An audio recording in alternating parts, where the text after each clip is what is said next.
पुट ही ता छा ठायो है? ही मुंहिंजो भाउ है।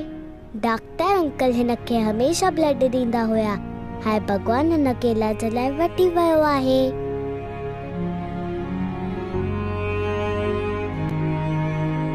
बदकिस्मतीअ सां हिन मासूम ॿार जो भाउ अॼु हिन दुनिया में न आहे, छोकी हुनखे थैलेसीमिया जहिड़ी गंभीर बीमारी हुई। अॼु मां तव्हांखे थैलेसीमिया हिन बीमारी जे बारे में ॿुधाईंदुमि। हाणे इहा थैलेसीमिया जेकी बीमारी आहे इहा असांजे सिंधी समाज में ॾाढी वधीक थींदी आहे।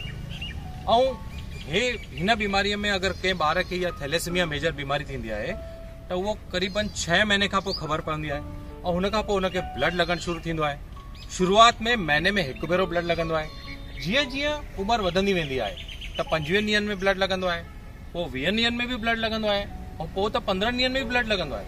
ऐं ॿियो जेका वॾा ॿार हूंदा आहिनि उन्हनि खे त 15 ॾींहंनि में 2-2 यूनिट्स ब्लड लॻंदा आहिनि। ब्लड सां गॾु हिननि ॿारनि खे, हिननि पेशेंट्स खे महांगियूं जांचूं बि कराइणियूं पवंदियूं आहिनि, महांगियूं दवाऊं बि वठणियूं पवंदियूं आहिनि। त असां सम्झी सघूं था कि जंहिं परिवार में थैलेसीमिया मेजर जो अगरि ॿारु पैदा थिए थो त हुनजे परिवार जी स्थिति छा हूंदी, हुननि जी मानसिक स्थिति छा हूंदी।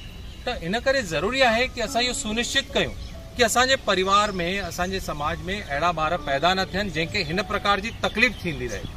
ऐं इहो संभव आहे छो कि थैलेसीमिया मेजर जेकी बीमारी आहे इनखे पूरी तरीक़े सां रोके सघिजे थो।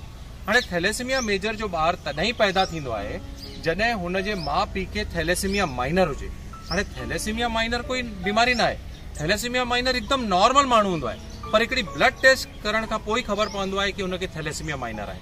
ऐं अगरि हिकिड़ो छोकिरो जंहिंखे थैलेसीमिया माइनर आहे ऐं उहो हिकिड़ी छोकिरी जंहिंखे थैलेसीमिया माइनर आहे, वञनि जी पाण में शादी थिए थी त ॿार खे थैलेसीमिया मेजर जहिड़ी ॾाढी ख़तरनाक बीमारी थींदी, जंहिंजे बारे में मां तव्हांखे ॿुधायो आहे, जंहिंखे हमेशह ब्लड लॻंदो। इन करे इहो ॾाढो ज़रूरी आहे, निहायत ज़रूरी आहे कि असां सभिनीनि छोकिरे छोकिरियुनि जी शादी खां पहिरें थैलेसीमिया माइनर जी जांच ज़रूरु करायूं।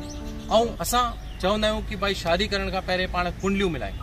भले तव्हांखे मिलाइणी आहे कुंडलियूं ज़रूरु मिलायो, पर थैलेसीमिया जी जांच मिलाइण हिन कुंडली मिलाइण खां बि वधीक ज़रूरी अथव। इहो मां तव्हांखे ॿुधायां थो। ऐं मां तव्हां सभिनीनि सां अर्ज़ु कयां थो कि असां मिली करे अगरि इहा ॻाल्हि सम्झंदासीं ऐं सभिनीनि छोकिरे छोकिरियुनि जी शादी सां पहिरें थैलेसीमिया जी जांच कराईंदासीं त असां पंहिंजे समाज खे, पंहिंजे देश खे हिन वॾी बीमारीअ खां मुक्त करे सघूं था।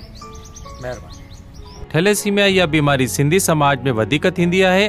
अवां सां विनती आहे त हिन वीडियो खे सभिनीनि सिंधियुनि ताईं पहुचायूं।